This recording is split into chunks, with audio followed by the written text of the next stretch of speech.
ओम शांति। 23 मई 2025 की साकार मुरली से होमवर्क।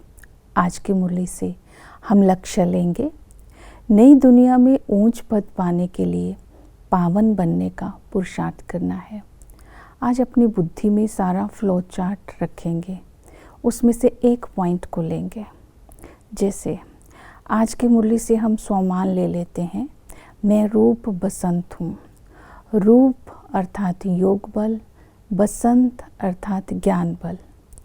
योग और ज्ञान के बल से मैं आत्मा बाप को याद कर अपने अंदर के पुराने संस्कार, पुरानी आदतों को स्वाहा कर इस यज्ञ में अपने अंदर शक्ति भर बसंत रूप बनकर अन्य आत्माओं को बाप का संदेश देकर विश्व परिवर्तन का कार्य संपन्न कर रही हूँ।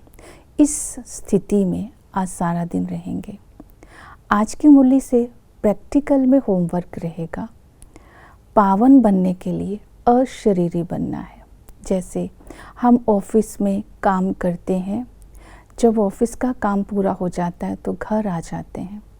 तो आज इस शरीर रूपी घर में आत्मा आकर अपना काम करे, सेवा करे, संबंध निभाए। जब समय मिले हम अपने घर, अपने बाप के पास चले जाएं। साइलेंस वर्ल्ड में बिंदु बाबा के पास चले जाएं। कभी फरिश्ता बनकर सूक्ष्म वतन में चले जाएं। तो आना और जाना, इस स्मृति में सारा दिन रहेंगे और अपनी अंदर से चेकिंग करेंगे। इस दुनिया में रहते इस शरीर सहित किसी भी चीज़ में मेरा लगाव ना हो। ये दुनिया ख़त्म होनी है, मेरा लंगर सब तरफ से उठ चुका है। ये अपनी रिफ्लेक्शन करते रहना है। ये प्रैक्टिकल होमवर्क रहेगा। और पावन बनने के लिए आज हम पुरुषार्थ करेंगे। पहला है बेहद का वैराग्य। बाबा इस पुरानी दुनिया से हमें वैराग्य दिलाते हैं। ये पुरानी दुनिया है, इस पुरानी दुनिया से तुम्हारा बुद्धि का लंगर उठ चुका है। बाबा ने स्मृति दिलाई क्योंकि तुम्हें पता है हमें कहाँ जाना है। हमें खवैया उस पार लेकर जा रहा है। बाप हमारे लिए न्यू वर्ल्ड बना रहा है, नया घर बना रहा है। तो जब नया घर बनने वाला है तो पुराने घर से बुद्धि का लंगर उठ जाना चाहिए, अर्थात वैराग्य आ जाना चाहिए। तो इस स्मृति को सारा दिन रखना है।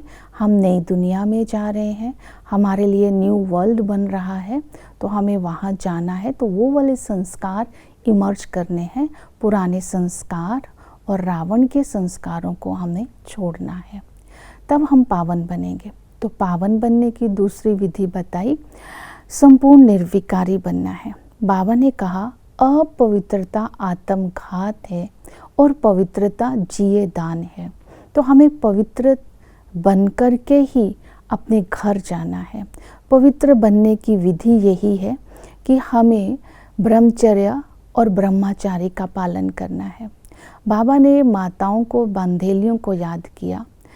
पवित्रता के लिए विष के कारण मार भी खानी पड़ती है। तो बाबा ने कहा पवित्र बनना ही है, चाहे सहन करना पड़े। ये मार भी कल्याणकारी है। गुप्त रूप में इसमें आपका कल्याण है, क्योंकि ये मार आपको बाप की याद दिला रही है। तो बलिहार जाना है। कहने का भाव पवित्रता नहीं छोड़नी है, चाहे कुछ भी सहन करना पड़े। इस स्मृति को अगर हम रहेंगे कि हम नई दुनिया में जा रहे हैं, हमारे लिए भगवान आया है, तो सहन करना भी सहज हो जाएगा। फिर संपूर्ण निर्विकारी बनने के लिए हमें दो बातों का ध्यान रखना है, बालक सो मालक। जो भी प्रैक्टिकल में सेवा अर्थ प्लानिंग होती है, उस प्लान को इन दो बातों के बैलेंस के द्वारा प्रैक्टिकल में लाना है। क्या, क्यों, कैसे में अपना समय वेस्ट नहीं करना। स्वभाव संस्कार के टकराव में नहीं आना है। इसको चलन की पवित्रता कहते हैं। फिर नेक्स्ट है, बाबा ने कहा बाप को याद करना है तो अशरीरी बनो। अशरीरी बनने के लिए आत्मा का अभ्यास करना है। मैं आत्मा हूँ, मुझ आत्मा में ही 84 जन्मों का पाठ है। आत्मा अविनाशी है, शरीर विनाशी है। आत्मा में ही खाद पड़ती है। आत्मा ही बाप से वर्षा लेती है। आत्मा को ही अंतमति सो गति होती है। आत्मा ही सब कुछ करती है। जैसे आत्मा ही बाप को साइलेंस वर्ल्ड में याद करती है बुद्धि के द्वारा। एग्जाम्पल दी, जैसे किसी माँ का बच्चा लंदन में रहता हो और समाचार आ जाए वो बीमार है, तो माँ की बुद्धि कहाँ चली जाती है? अपने बच्चे में। इसी तरह बाबा ने अशरीरी बनने की विधि बताई। तुम्हारी बुद्धि कहाँ चले जानी चाहिए? स्वीट साइलेंस होम में। ये साइलेंस की रियलाइजेशन बाबा कराते हैं। तब हम बाबा को बुद्धि से परम धाम में याद करेंगे। इस देह को, देह की दुनिया को भूल जाएंगे। दूसरी विधि बताई याद करने की।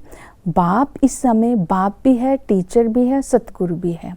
हम बच्चे भी हैं, हम स्टूडेंट भी हैं, हम फॉलोअर्स भी हैं। तो हम पहचान से बाप को याद करते हैं और बाबा की मलकियत का अधिकारी बनते हैं। हमें इस समय शिव बाबा ब्रह्मा के द्वारा एडॉप्ट करते हैं। जब तक शिव बाबा ब्रह्मा के तन में ना आए तब तक हम भी बच्चे नहीं बनेंगे और वर्षे के अधिकारी भी नहीं बनेंगे। ये बात केवल हम जानते हैं कि प्रजापिता ब्रह्मा कहाँ से आया। तो इस नशे में रहना है कि हम ईश्वर की संतान हैं और हम ही वर्षे के, सुख के वर्षे के अधिकारी हैं। और टीचर आकर के हम ज्ञान का सागर है, हमें समझदार बनाता है। हम ही मनुष्य से देवता बनते हैं, राजयोग सीखते हैं, पुण्य आत्मा बनते हैं। यहाँ कोई के पास नॉलेज नहीं है जो बाप के पास है। बाबा कालों का काल है। यहाँ आकर के हमें मौत देते हैं, अर्थात हमारी सदगति करते हैं, पावन बना करके हमें साथ ले जाते हैं। वो खवैया भी है। हम सबका लंगर अभी उठ चुका है। वो खवैया हमें पार ले जाने आया है। वो जादूगर है क्योंकि हमें कौड़ी से हीरे तुल्य बना देता है। वो बागवान है, हमें कांटों से फूल बना देता है। तो ऐसी बाप की याद में हमें सदा रहना है। और जब हम बुद्धि में चक्कर फिराते रहेंगे तो याद सहज हो जाएगी। हम अपने सतयुग की दुनिया को याद करेंगे। वहाँ पारस बुद्धि थे, लक्ष्मी नारायण का राज्य था, दुख नहीं था, पूज्य थे। मध्य में जब हम आते हैं तो पुजारी हो जाते हैं, पत्थर बुद्धि हो जाते हैं, दुखी हो जाते हैं, वहाँ मार्ग में चले जाते हैं। अंत में बाप ब्रह्मा के द्वारा धर्म की स्थापना, राज्य की स्थापना, घराने की स्थापना करते हैं। ओम शांति।